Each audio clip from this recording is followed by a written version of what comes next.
Bismillahirrahmanirrahim. Assalamu alaikum. Welcome to remote learning. Boys and girls, we are going to start with the second week, and this is second lesson of grade 6 social studies. We have already started with the chapter number 7 from your geography section. The name of chapter is transport and communication. We have already discussed about the transport and communication systems. In past, the transport system was very simple. People used to travel through the road maps, whatever they were, and they used animal bags for traveling purposes. Now, with the passage of time, more and more suitable vehicles were developed, and use of vehicles became common day by day. The reason for the increase in the number of vehicles was that the living standard of the people it was increased. Moreover, the people need their own source of communication and traveling. And lastly, there was much reliability as compared to the other sources for the personal vehicles. So this is how the traveling become faster, convenient and reliable with the passage of time. Today we are going to start with a discussion about the railways, and we will compare the railway system with the road traveling through vehicles like buses, tractors and trucks. This is page number 36 of your reading book, and chapter number is 7. Before I start, you people must keep your copies, books and stationery items with you so that you may do your homework easily after once we complete the discussion. So let's start. The railways are used nowadays, but they were a part of transportation system in the previous years as well. They were used for huge amount of transportation of goods and traveling of passengers. Moreover, this was a cheap and convenient route for the distant traveling. Nowadays, use of railways is becoming lesser with the passage of time, but again, this is not necessary that they are not important. They are still very important purposes.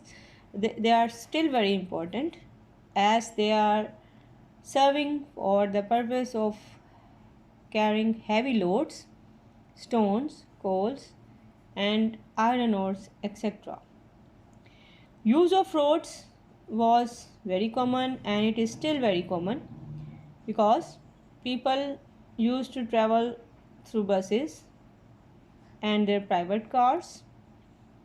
Similarly, the personal vehicles are very convenient. Lastly, there was a reason the freight by the railways has been fallen because the availability of trucks is there for the onloading and offloading of the heavy goods. Some advantages are also associated with the road transport, and they are safe, they are reliable, and the roads they serve a purpose of the movement of vehicles which are used in emergency like fire engines and ambulances. But again, there is a difficulty for the use of road vehicles because they cannot go towards the remote areas like villages and small towns. And in the same way, the mountainous regions, they are also not able to be used because when the traveling is done towards the mountainous regions, sometimes the roads are blocked due to landsliding. And one more factor which is also a hurdle for the use of land routes, that is sometimes the terrible injuries and casualties are observed, and they are still very common during the long distance traveling through the roads. So let's start with this page number 36. Here we are going to talk about railways. These are the first mass transit means of transport. They are expensive to build. Of course, they need a special railway track and trains as well. And there is also a difficulty of their maintenance. But they can also carry the huge amount of goods and passengers fairly cheaply over a long distance. In France and Japan, the latest trains have been used. They can travel for hours as well as at the speed of 250 up to 350 kilometer per hour. So it is very important to note that railways are expensive to build because of their special tracks, and their maintenance requires large amount of rupees, more money. But again, they are still used because they can carry the heavy loads. Even the modern countries like France and Japan, they are still using them. They are using the fastest modes of traveling within the trains. They are the bullet trains. For example, look at this picture. This is showing you the Japan's bullet train. It is the indication of modern railway technology. But such kind of trains are also used in the other countries except the Japan and France. In Germany, we have the railway stations which are under the grounds. Now look at these pictures. They are the trains which are used within the Pakistan. Here is a passenger train carrying the passengers, and in this picture we can see the goods trains which carry the heavy loads or goods from one place of the country towards the another one.